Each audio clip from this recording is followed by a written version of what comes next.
while it is looking at the sort of politicization of the landscape in one hand, it's also thinking about these broader histories of how the landscape is constantly reshaped by human intervention and extraction and all the other things that we have been doing to the exploitative ways of sort of looking at the landscape. And so we're standing in the midst of these three works, sort of different iterations of chorus that began in 2017, as I understand it. But these works come out of a specific body of work, or a larger sort of inquiry that you've been undertaking, is perhaps a better way of discussing it. A work, in fact, a series called Hyphenated Lives. Maybe you could share a little bit about that.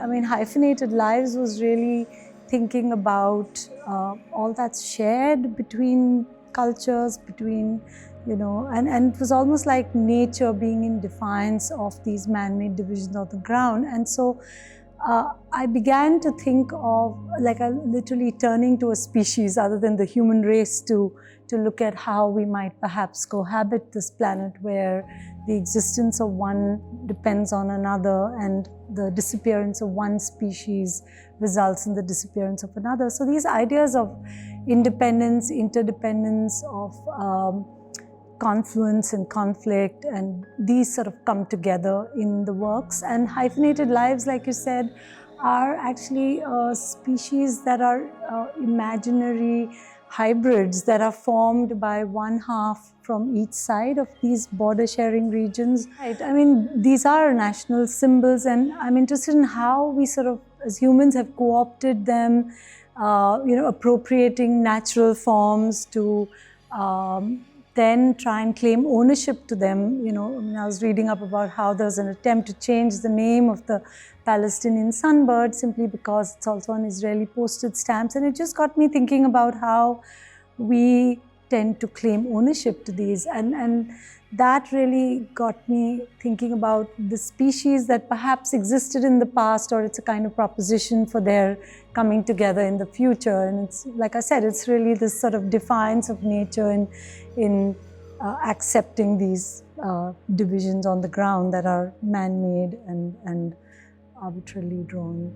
And so that led to an extension of the Hyphenated Lives into this set of works that we see here. Of course, these are modeled on pre-radar acoustic devices that were built during the World Wars to try and track sounds of enemy aircraft.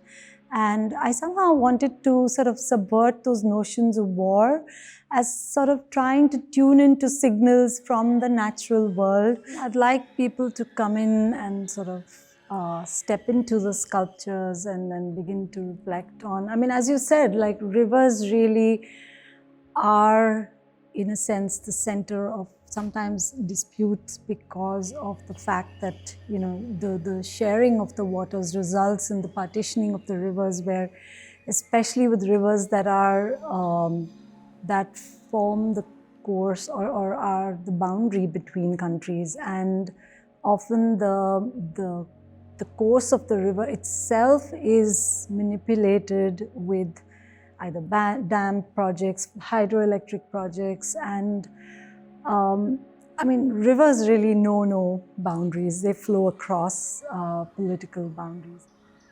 The fact that it's fluid and not fixed, I mean, borders are far more rigid and not fluid, and rivers obviously defy that. And I think I always think about the sort of porosity of these borders, no matter how much we might draw and fix them, and they will always be sort of blurred. And you know, through trade, technology, commerce, we've sort of managed to blur these lines, and yet national borders are so much more present and amidst us today.